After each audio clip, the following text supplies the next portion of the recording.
What's good, sports fans? I found the question below to be very, very interesting. Shout out to Brett Usher for asking it. What's the best all-time starting five you can build without using a regular season MVP? So let's start at the point guard position. So we know we can't use Magic, can't use Steph Curry, can't use Russell Westbrook. All those guys have at least one MVP on their resume. So it leaves you a lot of options. You can go with Isaiah Thomas. You can go with Jason Kidd, Gary Payton, John Stockton, Luka Doncic, Chris Paul. So I was stuck between Jason Kidd and Chris Paul because of what they can do on both ends of the floor. I decided to go with Chris Paul. Chris Paul at his best was second in MVP voting behind Kobe Bryant the year he won it.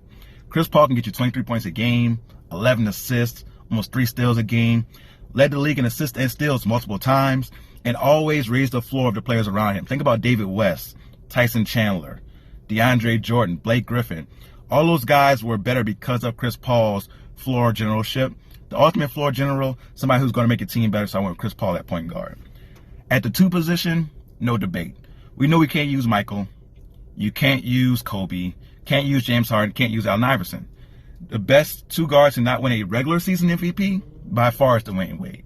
Dwayne Wade can get you up to 30 points a game at his best. Was phenomenal as a shot blocker from the 2-guard position. Great defensive player as well. Dwayne Wade, easy for that selection. Now, when it comes to the small forward position, you got a few options. Now, of course, you can't use LeBron James. You can't use Larry Bird. Can't use Kevin Durant. But you can use maybe Tracy McGrady in Orlando, or Carmelo Anthony, or even Alex English if you want to take it back. But I decided to go with Kawhi Leonard. Kawhi Leonard, remember, has 2 finals MVPs, no regular season MVPs. Even though I think he should have won the year Russell Westbrook won it, but that's another debate for another day. Kawhi Leonard at his best, 25 to 30 points a game, super efficient, while also being a ultra lockdown defender, one of the best perimeter defenders of all time. So far I have Chris Paul, Dwayne Wade, Kawhi Leonard.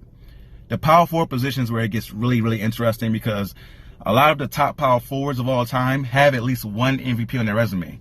Tim Duncan, Kevin Garnett, Dirk Nowitzki, Giannis, Charles Barkley, Bob McAdoo, that dude who played in Utah for all those years that no one likes. All those guys have at least one MVP on their resume. So who does that leave? You can go with maybe Chris Webber, Blake Griffin, Kevin McHale, but I decided to go with Anthony Davis at the power forward position. Anthony Davis at his best is one of the best defenders of all time. Consistently in a Defensive Player of the Year conversation, probably should have one on his resume, while also being amazing offensively.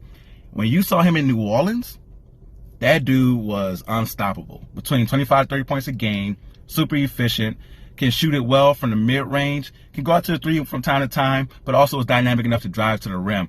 Dude was unstoppable, unguardable, and could also shut you down. So Anthony Davis is my power forward. Now at center, we know we can't use Kareem, can't use Hakeem. You also can't use Shaq, can't use someone like Wilt Chamberlain. You have to go with Dwight Howard, or I have to go with Dwight Howard, I should say. Dwight Howard at his best, over 20 points a game, led the league in rebounds multiple times, was blocking everything. His team was able to play so much more freer on defense because they had him behind him. They could be so aggressive because they knew he was cleaning up everything behind them.